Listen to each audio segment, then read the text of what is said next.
এক শিল্পী হিসেবে সবচেয়ে বড় প্রাপ্তি কি জানেন? নিজের শিল্পটা সবার সামনে তুলে ধরা।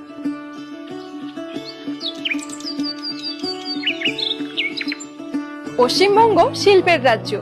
একসময় শিল্পী ও শিল্পে আমরা ছিলাম বিশ্বসেরা। শিল্পে নিপুণ আমাদের শিল্পীরা শুধু পরিচিতি পেয়ে ওঠে না, একটা আদর্শ মঞ্চের অভাবে। কত অসাধারণ শিল্প আছে বলুন তো আমাদের বাংলার বিভিন্ন জেলার আনাচে কানাচে। পুরুলিয়ার ছৌ মুখোশ আর লাক্ষা শিল্প, বাঁকুড়া জেলার টেরাকোটা, বীরভূম শান্তিনিকেতনের বাটিক ও কাঁথা সেলাইয়ের কাজ, নদিয়ার তাঁতের শাড়ি, মুর্শিদাবাদের সিল্ক, বলতে গেলে শেষই হবে না। আর আমার পশ্চিম মেদিনীপুরের গর্ব পিংলার নয়াগ্রামের পটচিত্র ও সবংয়ের মাদুর শিল্প।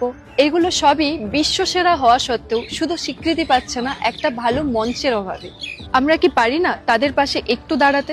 এই ভিডিওতে এগোনোর আগে আমার আপনাদের কাছে একটা ছোট্ট অনুরোধ, প্লিজ এই ভিডিওটা বেশি বেশি শেয়ার করে দিন, যাতে এই শিল্পের পরিচিতি পায় বিশ্ব এবং শিল্পীরা পায় তাদের প্রাপ্য পরিচিতি ও সম্মান।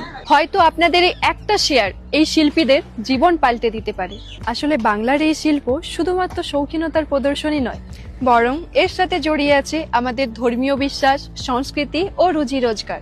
তাই তো বলছি, অবশ্যই মেলাটা একবার ঘুরে যান, আর সম্ভব হলে এই ভিডিওটা প্লিজ বেশি বেশি করে শেয়ার করে দিন, যাতে এই শিল্পীরা পায় তাদের শিল্পের মর্যাদা। এটা হলো স্বনির্ভর গোষ্ঠীর হস্তশিল্পের তৃতীয় আঞ্চলিক সৃষ্টিশ্রী মেলা, যেটা হতে চলেছে আগামী 18 থেকে 29 জানুয়ারি পর্যন্ত পশ্চিম মেদিনীপুরের বিদ্যাসাগর মেমোরিয়াল হলে। শুধু কমেন্ট করে দিন যাব, আমি মেলার সমস্ত ডিটেলস ও ম্যাপ লিঙ্ক আপনাদের ডিএম এ পাঠিয়ে দেবো। আর কথা দিলাম, আসলে খারাপ লাগবে না। প্রচুর দোকান, বাঙালির প্রিয় পিঠে, ফুড কোর্ট, সন্ধ্যাবেলার বিভিন্ন সাংস্কৃতিক অনুষ্ঠান আর বাচ্চাদের জন্য ফ্রিতে কিডস জোন, সবই থাকছে এই মেলাতে। তাই আপনার পরিবারে যেই আসুক না কেন আর বয়স যাই হোক না কেন, 8 থেকে 80 সবার মুখে ফুটবে হাসি। তাহলে সপরিবারে আসুন, দেখা হচ্ছে মেলাতে। আর কমেন্টে জানান তো দেখি আপনার এলাকার বিখ্যাত শিল্প কোনটা।